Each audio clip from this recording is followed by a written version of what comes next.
สบายดีพี่น้อง Happy New Year Happy 2026 New Year to everybody. Today unfortunately not everybody is here with me. My dad is at another person house. พี่น้องพอข่อยเราไปเฮือนคนผู้อื่นเราไปเฮือนอาคารเราไปเพราะว่าลุงจันทราตายแล้วพี่น้อง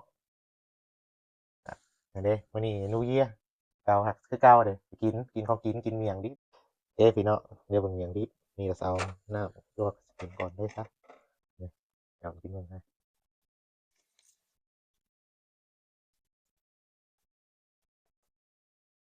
ปิ้งเฮ็ดคาบีปิ้งตบนี่อะไรของกินเด้อพี่น้องเด้ปิ้งกระดูกคางหมูกับปิ้งเป็ดทาบีใส่เดี๋ยวเนาะ Yep we have right here we have pork and duck ลาบ duck ก้อยกันอยู่ like ก้อย and we have spring roll today I'm eating roll กับทุกคนเริ่มเสียวปะเดี๋ยวก็สิอันเที่ยงหมดกับปะหมดก็ไม่เสียว เริ่มกินบักละหายน้ำบ่ล่ะลง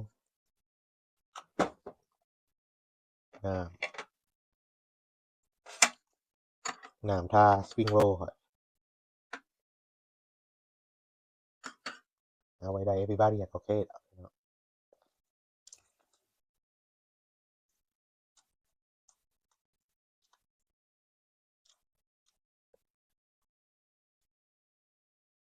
อบนุยครับคนดีๆคนอยู่ดีมีแฮงเด้อ2026ปีใหม่เนาะ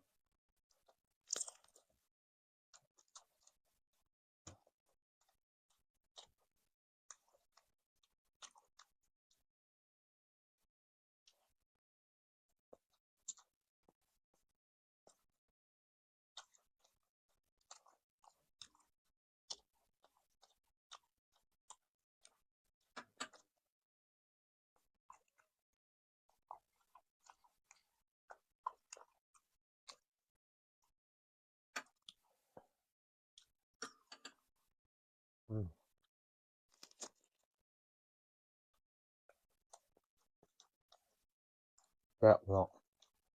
ก็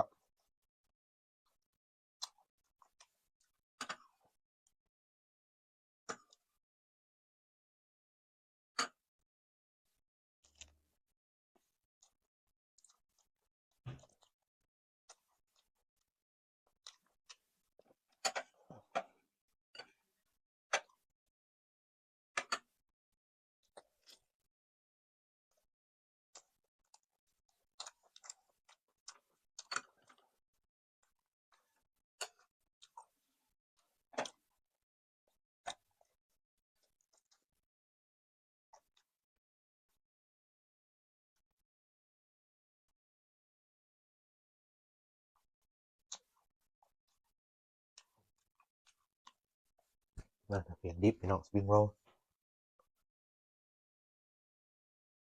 try อยู่นี่ว่าจะเอาแบบนี้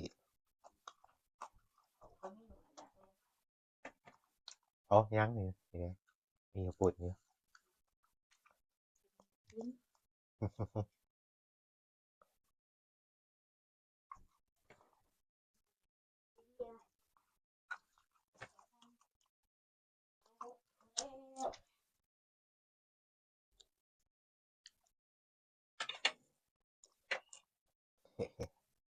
โอเคพี่น้องเพราะฉะนั้นเด้อล่ะสิกินให้เบิ่งอย่างดิป New Year Thank you for watching today we hope you have a healthy and safety New Year โอเคขอบคุณมาติดตามเบิ่งเด้อบ๊ายบาย